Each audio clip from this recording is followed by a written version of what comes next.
That's right. Last year, we spoke to an investigator. Basically, he had another big mystery on his hands when close to 200 head of cattle were reported missing along the western slope. And now he's dealing with a cluster of reports of missing or stolen cattle in Weld County. And he says they are looking at every possibility. I work for every cattle producer in the state right now. It's a role Todd Engley takes seriously. As the brand commissioner for the Colorado Board of Stock Inspection, it's his job to enforce livestock laws.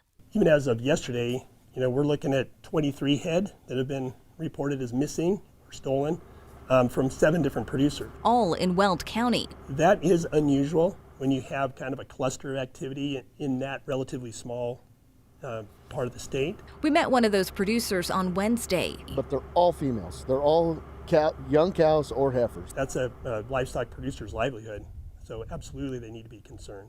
Engley has been down this road before, last year along the western slope. So at the end of the grazing season, multiple producers gather their cattle, bring them down off of the public lands, and then they sort them all out using brands to know whose is whose. 186 head of cattle were missing.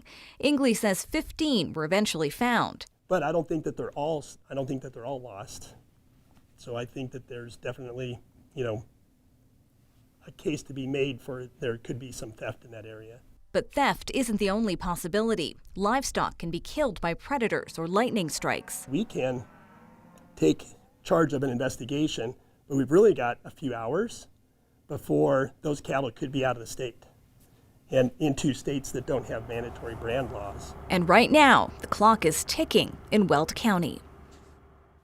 Now, while it is mandatory for livestock owners in Colorado to show proof of prior ownership before they sell livestock, that isn't the case in a number of nearby states. And Engley says with cattle costs somewhere between $2,300 and $3,000 a piece, it is a huge loss, not just of cash, but of time with years of breeding and genetic work that goes into raising the cattle. Shalima Maharaj, 9 News.